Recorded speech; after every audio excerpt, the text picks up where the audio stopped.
Hey boys and girls, welcome back to another video. Today's lesson will be on cleaning a steering wheel. There's a couple things I want to point out that hopefully will help you achieve better success in a more friendly way. A couple of things is, first off, a steering wheel is round. Why does that present a problem? Well, because it moves. Now, if this was a stationary round object, I could clean it, but I could actually miss areas of cleaning it that will not reveal themselves obviously because it doesn't move. And that's what I mean by obviously, meaning the customer would have to go in and search for that dirt. But because the steering wheel moves like the wheels on your car, so as a detailer, if you're not getting those wheels completely clean and you're not moving the wheels after you cleaned it to verify that you have in fact cleaned all the areas of it, that becomes a problem.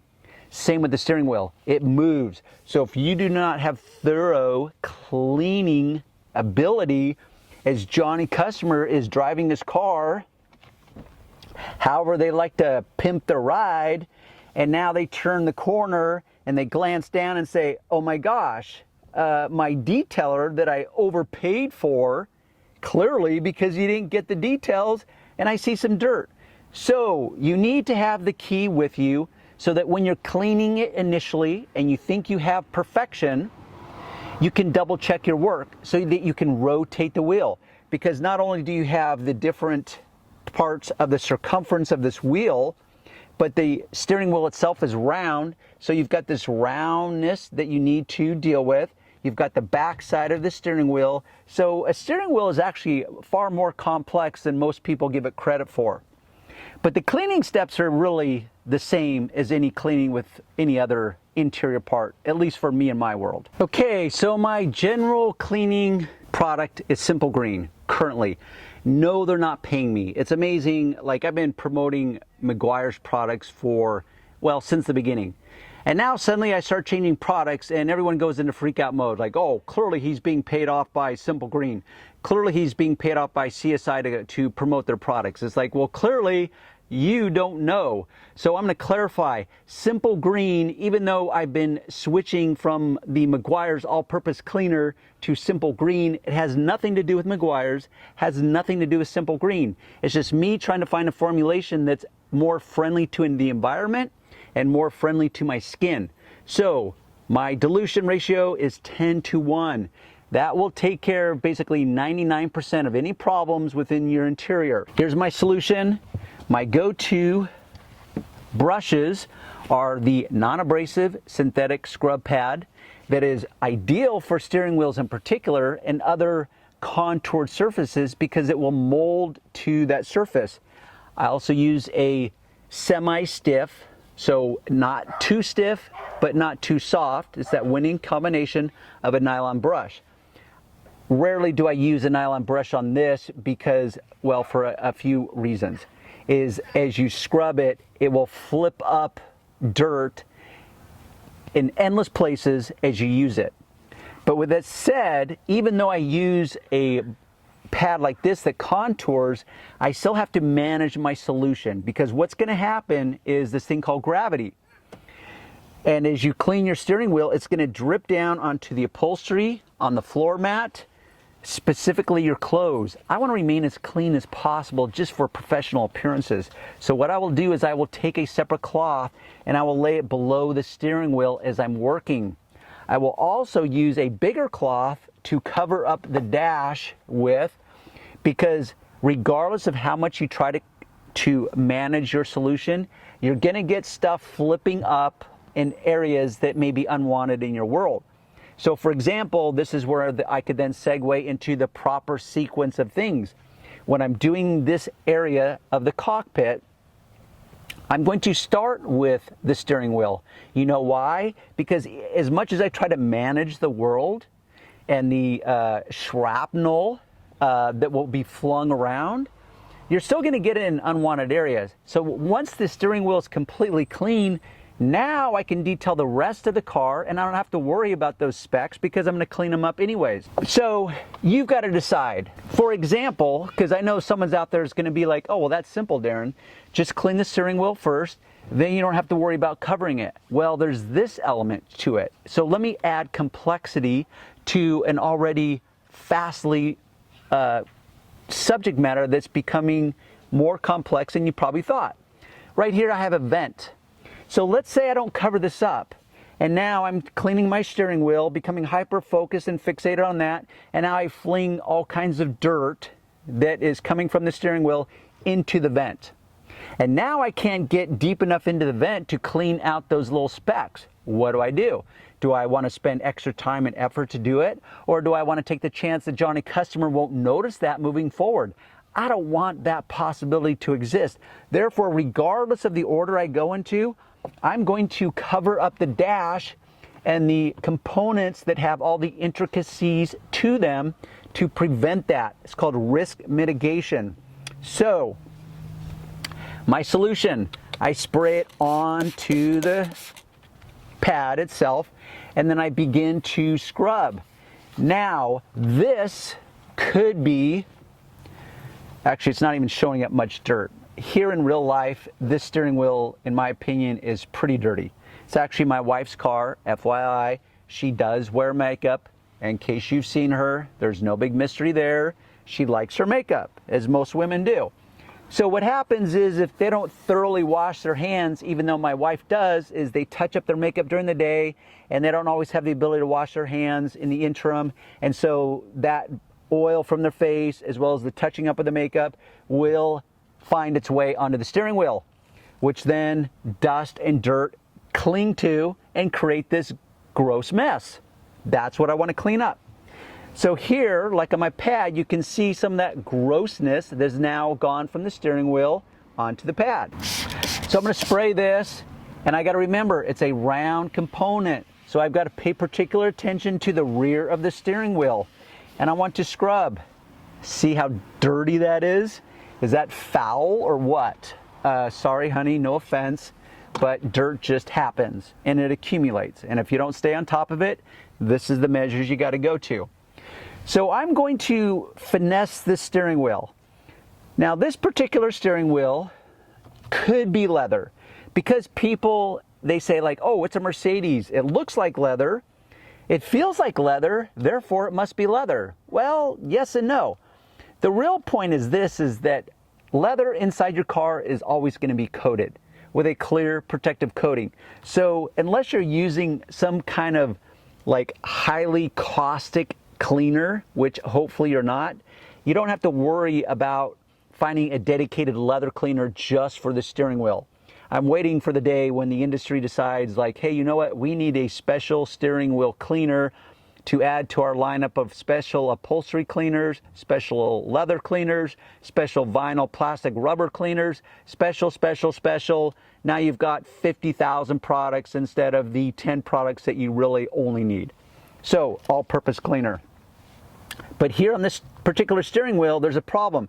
We have these semi-perforated type of aesthetic appearance. Now I say semi-perforated, the perforations don't actually go through the material like they do on your seat.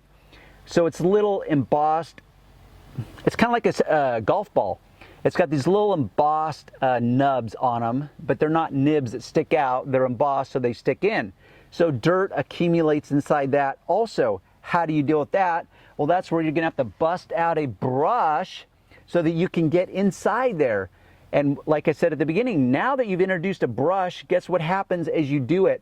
Every time you slide this across, those bristles are going to naturally flip back into place. And along with it, it's going to flip any of your solution and dirt onto areas that you may not want to get to. Here is yet another brush. I'm going to spray it. And I'm going to hold my cloth like this, and I'm going to scrub. And I know this might seem very time consuming to you, but that's where trade-offs come in. First off, I accept I want to get that clean. So that's a non-option. Now it's just how do I go about doing it in the most efficient and effective way. So this particular moment, I'm talking about efficiency, which means I don't want to be redundant. I don't want to have to redo my steps, and I don't want to have to clean up messes that I've unintentionally made that I could have avoided in making along the process. So that's efficiency. Effectiveness has to do with your end results. So efficiently, how do I do this? How do I clean this without making a bigger mess for myself as I move down this detailing process?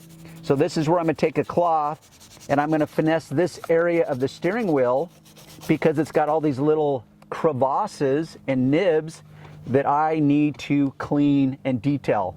Now, before I move the steering wheel, because that's one of my things that you need to know, is because this is round, so when I look at it, it could be completely clean.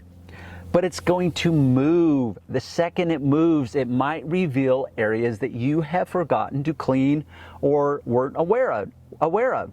So I'm going to do my best to look around this, because what will happen is every person will naturally hold the steering wheel most of the time in some particular unique fashion.